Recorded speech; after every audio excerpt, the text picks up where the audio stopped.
Welcome to the gymnasium of the Kynosarges, one of the many places where philosophers came to enrich the mind and enlighten the spirit. There is no better setting for learning than in a quiet place far away from the commotion of the city. Education held a very important place in Greek society. The most prominent educators were philosophers, whose teachings ranged from everyday rituals to the makeup of the universe. Once your tour is complete, come find me, and we can discuss what you've learned. Farewell for now, wanderer.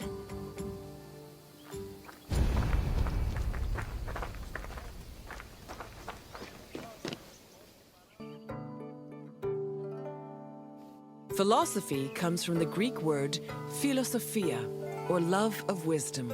This concept was in direct contrast with philochromatia, love of money, and philotimia, love of honor. As of the second half of the 5th century BCE, Athens was known as Greece's capital of philosophy. Due to the rise of democracy, there was an increasing need for education beyond the basic subjects of elementary school. Athenian citizens needed to be able to participate in various functions of the democratic state, such as being elected for office, proposing new laws, engaging in military decisions, or simply defending their rights.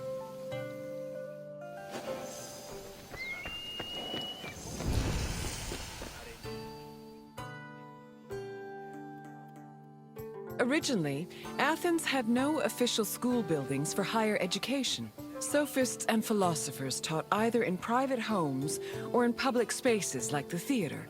To recruit young pupils for long-term curricula, they also held classes in gymnasia, where young Athenians underwent physical training. The Kynosarges was a sanctuary to Heracles, located in the south suburb of Athens. At the beginning of the 4th century BCE, Antisthenes used this sanctuary as a teaching spot for his school of philosophy, the aptly named Cynicism.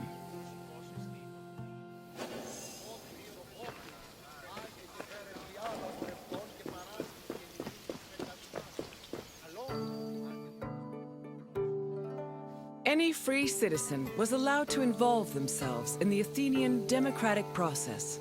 However, to truly influence the flow of politics, their speech and rhetoric skills had to be impeccable.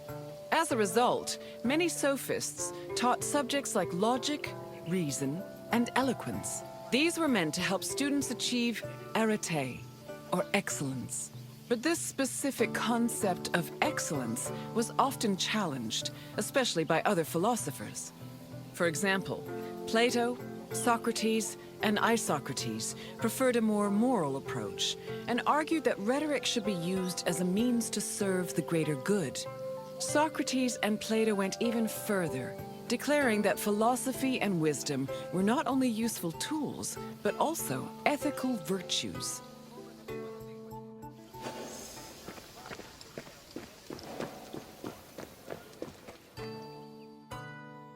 Ancient Greek philosophy was multidisciplinary in nature. In addition to wisdom and logic, philosophers also studied and taught math, geometry, music theory, and even medicine.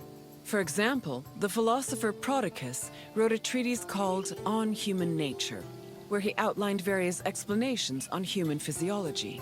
Philosophy's influence was also great enough to affect medicine. Hippocratic physicians were known to incorporate philosophical ideas into their work, and the treatise On Airs seems to be influenced by pre-Socratic theories on air being the first principle of the universe.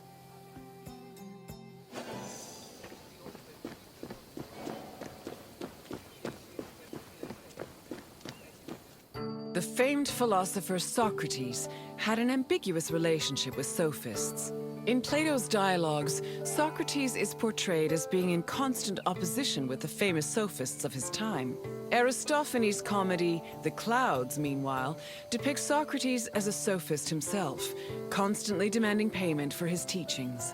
Socrates was in fact very poor and made no money off his teachings. He also differed from the sophists in that while they only taught aristocratic youths, Socrates taught everyone, regardless of station. And fortunately, his controversial ideas and practices did not sit well with the city of Athens, and he was eventually tried for impiety.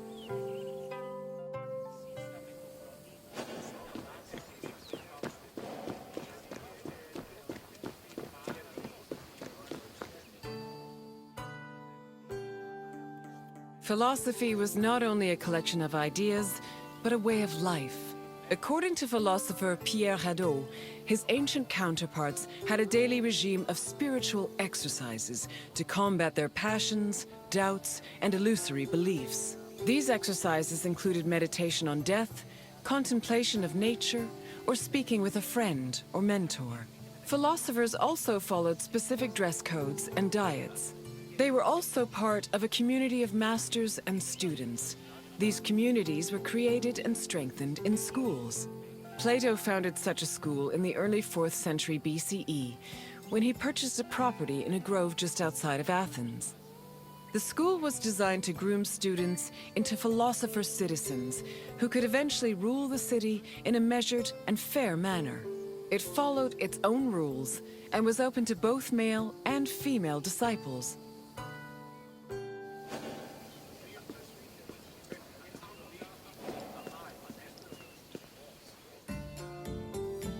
I can tell by the crease in your brow that you're already puzzling over the new things you've learned. Don't be embarrassed. Even the wisest among us need to ask questions before they search for answers. Is there anything else you'd like to do? As you wish, Wanderer. Safe travel.